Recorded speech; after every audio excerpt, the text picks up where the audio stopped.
The dispersion of the curvature of the motors is twofold. The Turbo 6A28 Net 2.8 is rare. Before the modernization for Insignia, it served on the predecessor Opel Vectra C, but even then it was not particularly tenacious after 120,000 kilometers with the timing chain drive. And it is on the Insignia with the V6 that you need to carefully monitor the cooling system. The motor overheats willingly.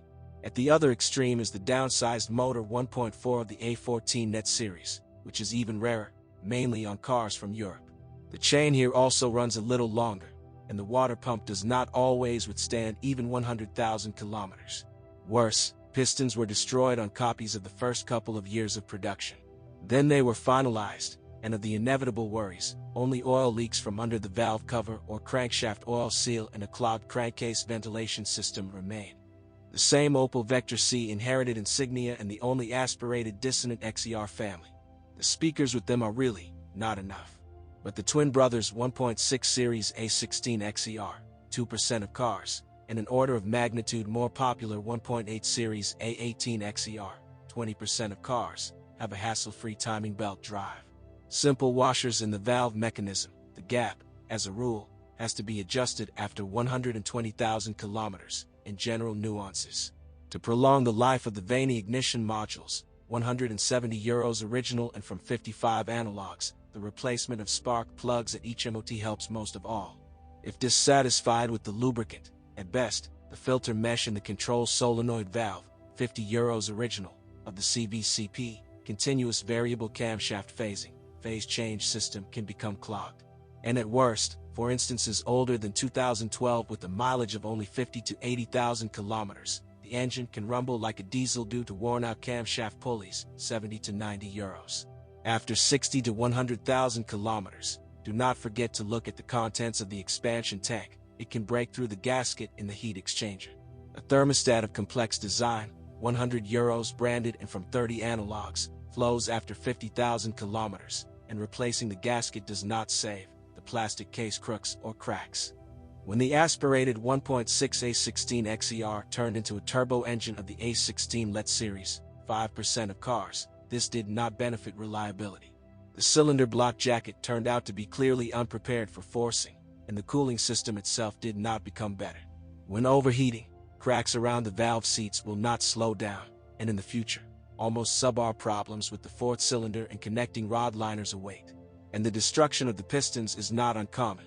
The debut of another 1.6 turbo engine of the A16 XNT series, 15% of cars, coincided with the restyling of Insignia in 2013.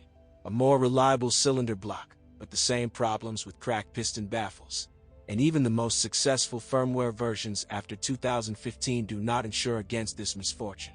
Due to direct injection, the valves of this engine began to grow soot after 30 to 50,000 kilometers.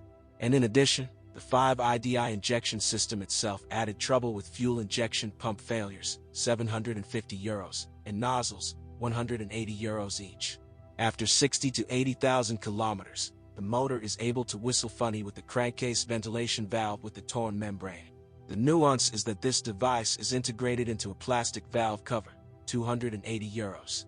And even replacing the timing belt drive with the chain one turned out sideways, and the amount in the repair bill after 100,000 kilometers also strives to increase the drive chain of the balance shafts that appeared on the motor.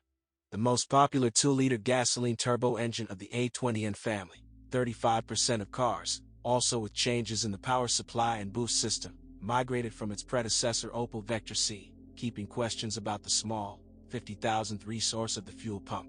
The chains and gears of the shafts in the timing drive sometimes do not nurse even 60 to 80,000 kilometers. After 6 or 8 years, an electronically controlled throttle can go into failure. But the most unpleasant thing is that with this engine on pre-styling versions older than 2013, collapsed pistons or a failed turbocharger can throw a scoundrel. So it turns out that the best Insignia engine is a 2-liter diesel engine of the A20 DT series.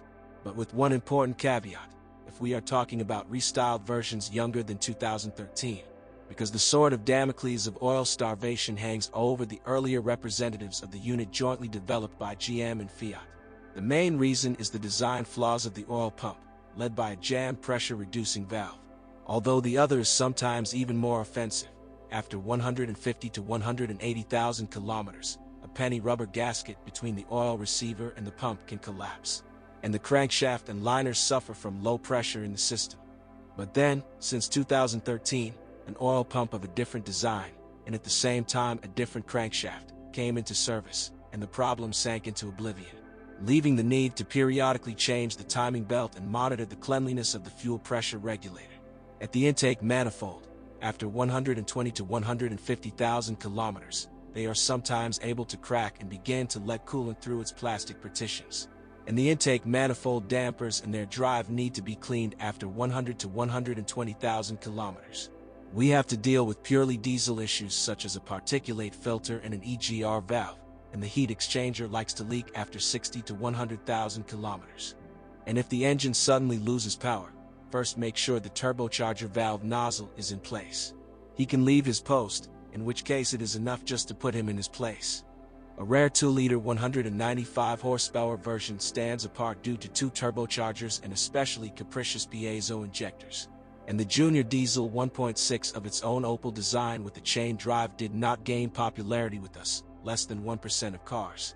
The 6-speed and mechanics of the F40, which is paired with 2-liter gasoline and diesel engines, as well as turbo 6s and all-wheel drive, are criticized only because of the oil seals that flow after 80 to 100,000 kilometers. And the high cost of a dual-mass flywheel, 800 to 1,000 euros branded or 400 to 450 analogs, which, together with the clutch, may be needed after 120 to 150,000 kilometers. But with the 6-speed M32 with aspirated and 1.6 turbo 4s, you need to carefully monitor not only the purity of the oil, and update it every 40 to 60,000 kilometers, but also its level, because of all the same leaking oil seals. For the box is very delicate tapered roller bearing shafts. After 2012, the bearings were strengthened, and the problem began to occur less frequently. The 6-speed automatic AF40, aka Eisenwarner TF81, is also not powerful with oil seals, and it also lit up on the Vector C. But by the time the unit of the 2003 model appeared on the Insignia, it had already managed to update the initially capricious hydraulics. Although it remained extremely demanding on the purity of the working fluid, which most of all suffers from contamination with lockware products during particularly active pedaling. Just remember to keep an eye on the heat exchanger pipelines. They are not averse to leaking and leaking liquid. If the box decides to kick with clean oil in sufficient quantities, this is a reason to update the control program as well. The next one appeared in 2014. The 6-speed 6T45 series with 1.6 turbo engines added during restyling is a less successful choice. Although the older version of this design, the 6T70, created by GM in collaboration with Ford in 2006, behaves decently on all-wheel drive. But the 6T45, which is universally lightweight and designed for a smaller moment, is weaker in terms of the mechanical part. In addition to the valve body with solenoids and a torque converter, even differentials and planetary gears are at risk.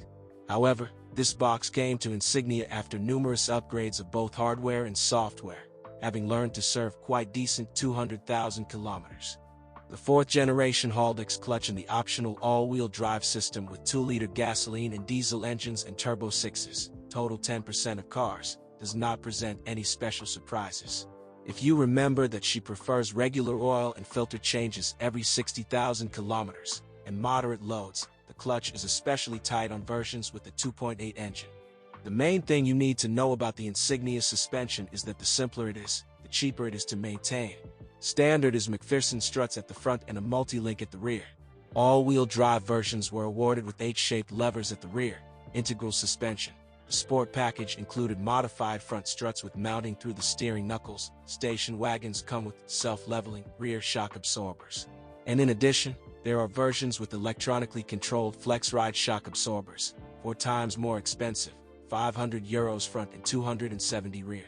Fortunately, they, like ordinary ones, are able to last longer than 100,000 kilometers.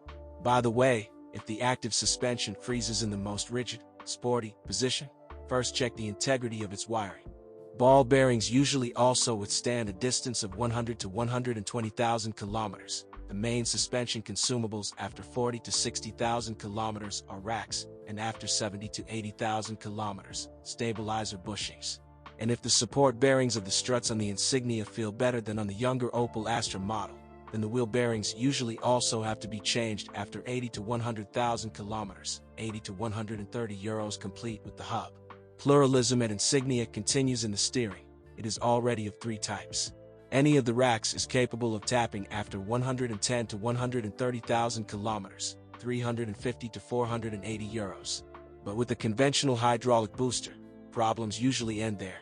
On specimens older than 2013, you only need to monitor the integrity of the high-pressure pipelines and the return. The all-electric system does not like bathing in power outages.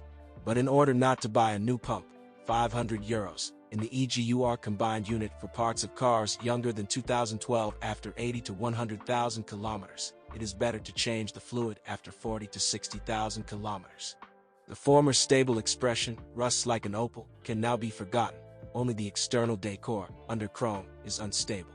Unless in instances older than 2013, corrosion can suddenly appear in the front doors near the wiring harnesses. The engineers managed to choose the wrong rubber transition sleeve, which is why dealers had to do silicone treatment or repaint the affected areas. Some station wagons older than 2010 received a gasket glued between the rear bumper and fender to keep the paint from rubbing. The chrome lining on the tailgate of sedans at first thought of letting water through. I had to fix it in an organized manner with additional washers. And because of the leaky neck of the air intake, in specimens of the first couple of years of production, dampness could also be found in the cabin under the feet of the front riders. The seams had to be sealed. The electrics, like other Opel cars, are by no means trouble-free. Pre-styling cars are especially problematic. This manifests itself not only in the firmware of numerous blocks on the CAN bus, but also in the multimedia system, climate control, and central locking. Restarting helps, but not always. However, there are enough questions to be hard.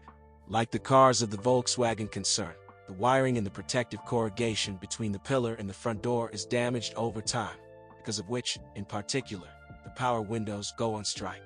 Poorly protected from dampness, the electric button of the trunk lock had time to fail even during the warranty period. Weak wiring to ABS sensors and seat heating mats, which sometimes themselves were the cause of warranty replacement seats. The valves of the TPMS tire pressure monitoring system sometimes crack, and on restyled station wagons with the servo tailgate, the stop can shoot liquid, causing the lifted door to fall. A recall campaign for mine clearance with the replacement of an unreliable shock absorber was organized in 2015. The parking sensors and the electric handbrake also periodically fail. Abundant fogging of headlights can bring to despair not only xenon lamps, but also their ignition units. In the system of adaptive headlights, AFL is able to bring both the electric drive and the control unit, which in 2014 was also replaced with a new one during the service campaign.